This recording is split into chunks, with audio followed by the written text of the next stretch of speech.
Change the world? Start off by making your bed. If you make your bed every morning, you will have accomplished the first task of the day. It will give you a small sense of pride, and it will encourage you to do another task, and another, and another. And by the end of the day, that one task completed will have turned into many tasks completed. Making your bed will also reinforce the fact that the little things in life matter. If you can't do the little things right, you'll never be able to do the big things right. And if by chance you have a miserable day, you will come home to a bed that is made, that you made.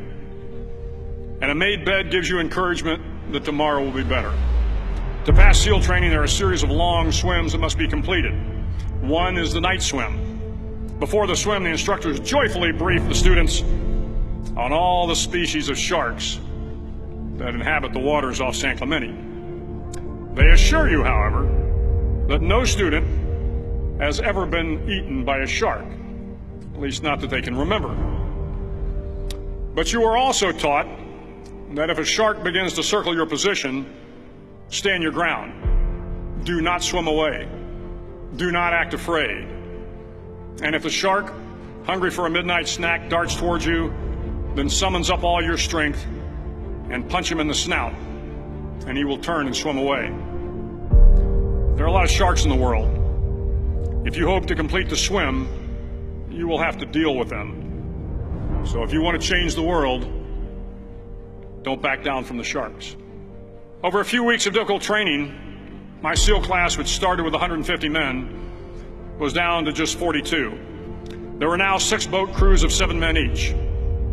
I was in the boat with the tall guys, but the best boat crew we had was made up of the little guys, the Munchkin crew, we called them. No one was over 5'5". The Munchkin boat crew had 1 American Indian, 1 African American, 1 Polish American, 1 Greek American, 1 Italian American, and 2 tough kids from the Midwest. They out-paddled, outran, and outswam all the other boat crews.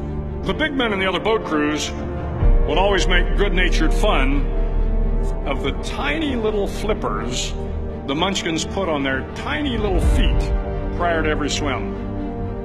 But somehow these little guys from every corner of the nation and the world always had the last laugh, swimming faster than everyone and reaching the shore long before the rest of us. SEAL training was a great equalizer.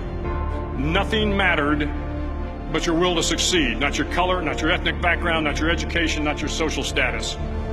If you want to change the world, measure a person by the size of their heart, not by the size of their flippers.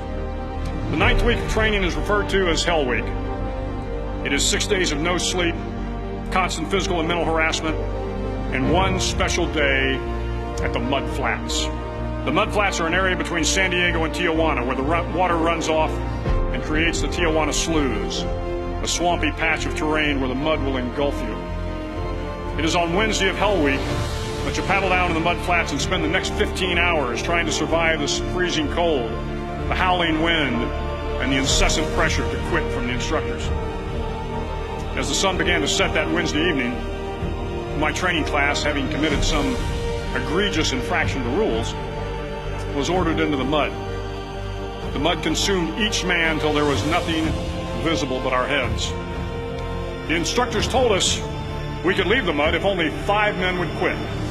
Only 5 men, just 5 men, and we could get out of the oppressive cold. Looking around the mud flat, it was apparent that some students were about to give up. It was still over 8 hours till the sun came up. 8 more hours of bone-chilling cold. The chattering teeth and the shivering moans of the trainees were so loud, it was hard to hear anything. And then one voice began to echo through the night. One voice raised in song. The song was terribly out of tune, but sung with great enthusiasm. One voice became 2, and 2 became 3, and before long, everyone in the class was singing. The instructors threatened us with more time in the mud if we kept up the singing, but the singing persisted, and somehow the mud seemed a little warmer, and the wind a little tamer, and the dawn not so far away.